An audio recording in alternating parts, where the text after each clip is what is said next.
Ce qu'on essaie véritablement de faire à la Maïf, c'est pas distinguer d'un côté la stratégie de l'entreprise et de l'autre son engagement au travers de la RSE par exemple.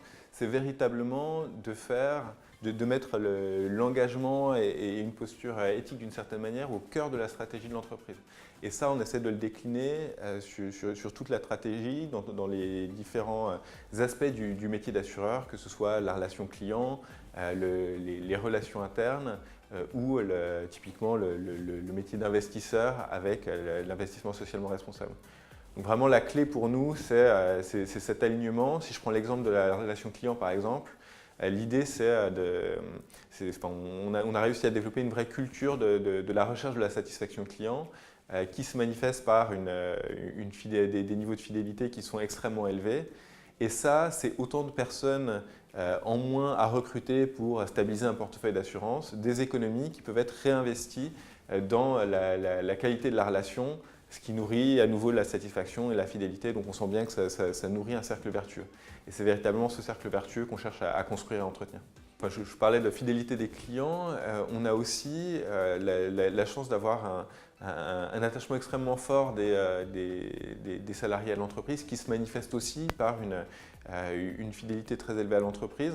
Alors évidemment, dans une période de transformation rapide, forte, où se pose l'enjeu du renouvellement des compétences, ça peut présenter, cette relative stabilité présente un certain nombre d'inconvénients. Au contraire, en termes de culture d'entreprise, on sent bien que ça constitue un ciment et ça ancre cette culture d'entreprise de manière extrêmement forte.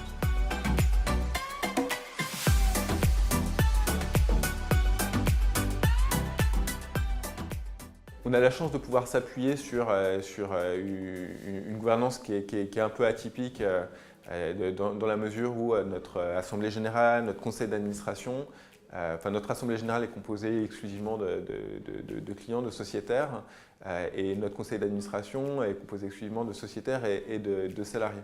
Du coup, cette caractéristique un peu structurelle facilite deux choses, facilite l'alignement de l'intérêt de l'entreprise sur celui de ses collaborateurs et de ses salariés.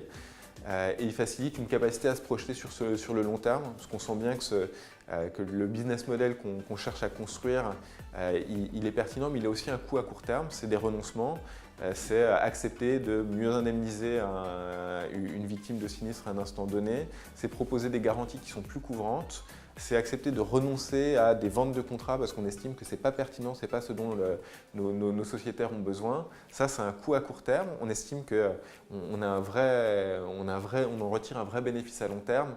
Mais cette capacité à se projeter, c'est aussi quelque chose qui est facilité par notre modèle de gouvernance un peu atypique.